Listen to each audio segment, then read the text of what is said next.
اب ہر بندہ اٹھ کے عجیب و غریب باتیں کر رہا ہے. قاتل کا مزار بن گیا تو ہم نے تو نہیں بنایا جی, ہم نے تو نہیں بنایا. قاتل تو پھر علم الدین بھی ہے جی. ذلیل کے بچے تمہیں یہ بھی نہیں پتا قاتل کون ہوتا ہے. ہاں جی, قاتل ممتاز قادری قاتل نہیں. ہاں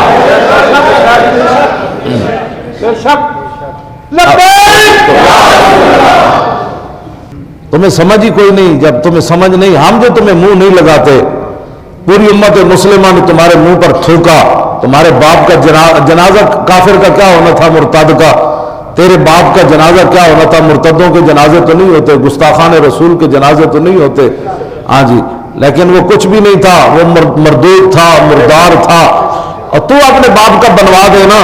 پوری دنیا جو تیرے ساتھ کھڑی ہے, کفر تیرے ساتھ کھڑا ہے. اوباما سے پیسے تم لیتے ہو, پورا کفر تمہیں پیسہ دیتا ہے کہ اپنے باپ کو شہید کہو اور کہو کہ میرا باپ جو ہے وہ ایک غیر انسانی قانون جو ہے وہ اس کا شکار ہوا ہے. ذلیل کے بچے, یہ قانون اسلام کا ہے.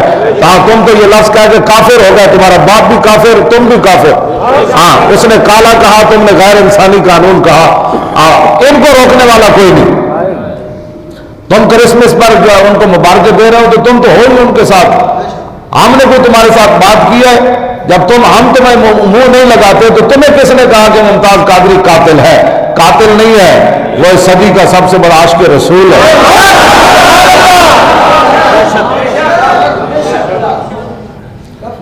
توجہ.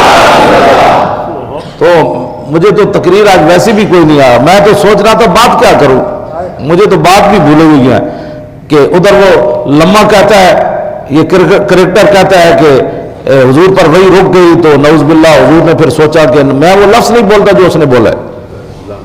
بھائی تمہیں نہیں پتا دین کا تو تم سیاست کرو. تم کہو جی پنجاب والے لوٹے ہیں, تو وہ کہیں گے پختونخوا والے لوٹے ہیں. تم کہو جی یہ پاناما لیکس والے ہیں, تم وہ کہتے ہیں شوکت خانم کا پیسہ کھا گیا یہ, تو ہاں جی فلاں. تم آپس میں بکواس کرو, جو کرتے رہتے ہو, تمہارا کام ہے.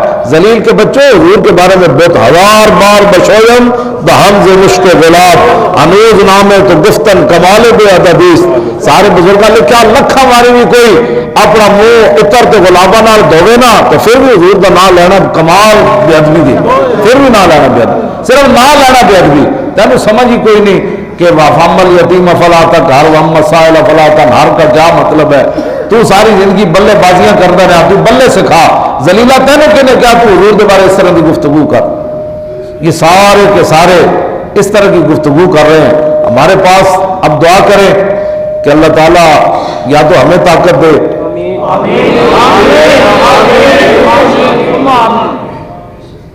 تو ہم ان کے راستے روکیں, ان کی زبانیں بند کریں.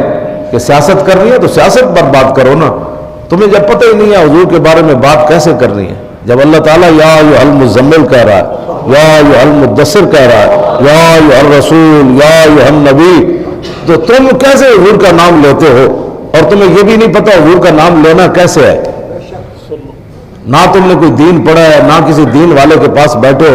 کرکٹ کھیلتے کھیلتے تم مذہبی پیشوا بھی بن گئے. اس واسطے آپ حضرات جو ہے نا کچھ ہوش کے ناخن لیں. اب ہمارے پاس میں تو کوئی بات نہیں رہی سوائے اس کے کہ میں جاندے جاندے اپنی گڈی کسی نہ ٹکرا دے وہاں تو شہید ہو جاؤں, اور اس کے علاوہ اب سارے کو وس کوئی نہیں رہے. اس زندگی تک کوئی فائدہ ایسا ساری گلاں سے ہی سننیاں حضور کے بعد. فلماں ساڑے دور بڑیاں سی کچھ نہ کیتا, ایک دن عشق رسول منا کے بے چپ ہو گئے. ساڑے دور 2 نمبریاں ہوئیاں.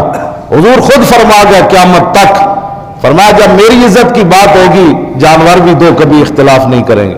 اسی اس دن تو کوئی بولے جی چپ, جڑے حضور کے غلام انہوں نے کہا جی ممتاز جو کیتا ٹھیک کیتا, بات ختم ہو گئی. رسول اللہ جب خود ایک گل فرما دیتی, عمیر بن عدی جب ماریا تو پھر سویرے حضور کی بارگاہ میں پیش ہوئے تھے, حضور چپ ہوئے تو عمیر بن عدی عرض کی تھی حل علیہ فی ذالک شأن یا رسول اللہ, حضور عدالتہ تہاڈیاں, حکومت تہاڈی, راتی میں زنانی مار آیا گستاخ, کیا اس کے بدلے میں مجھے قتل کیا جائے گا؟ تو حضور نے خود فیصلہ قیامت تک فرما دیا، فرماؤ میرے غلام تو نے یہ سوچا کیا ہے؟ لا ينتطح فيها انزان، فرمایا قیامت تک جب میری عزت کی بات آئے گی، میری آبرو کی بات آئے گی نا، تو دو بکریاں بھی کبھی اختلاف نہیں کریں گی۔ اب یہ تو فرمان رسول ہے، حضور فرما گئے جب قیامت تک میری بات آئے تو اگر مگر نہیں کرنے، بیٹھ کے تبصرے نہیں کرنے کہ اس نے قانون کو ہاتھ میں لیا یا نہیں لیا۔ فرمایا جب جانور نہیں بولیں گے تو کلمہ پڑھنے والے کو کیا حق بنتا ہے؟ یہ آپ لوگوں نے گھروں میں بیٹھ کر یہ تبصرے کیے ہیں نا، تو یہ تو مالک ہے نا، پھر قیامت کو معافی ملے یا نہ ملے۔ حضور نے فرمایا جب میری بات آئے گی تو جانور بھی نہیں بولیں گے، کہیں گے ان کو تو ہم بھی جانتے ہیں۔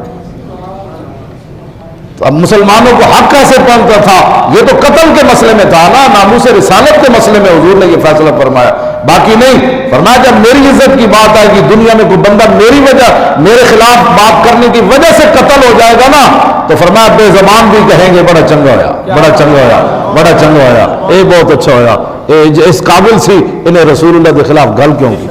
دو مسلمان گھروں میں بیٹھ کر ناموس رسالت پر تبصرے کرتے ہیں، وہ بتائیں کہ قیامت والے دن اور دنیا میں حضور کو کیا منہ دکھائیں گے؟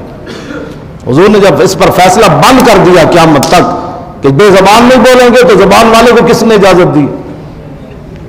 اس مسئلے کی حساسیت کو سمجھیں اور اپنے کان، ناک، ہر چیز بند کر کے صرف حضور سے پیار کریں۔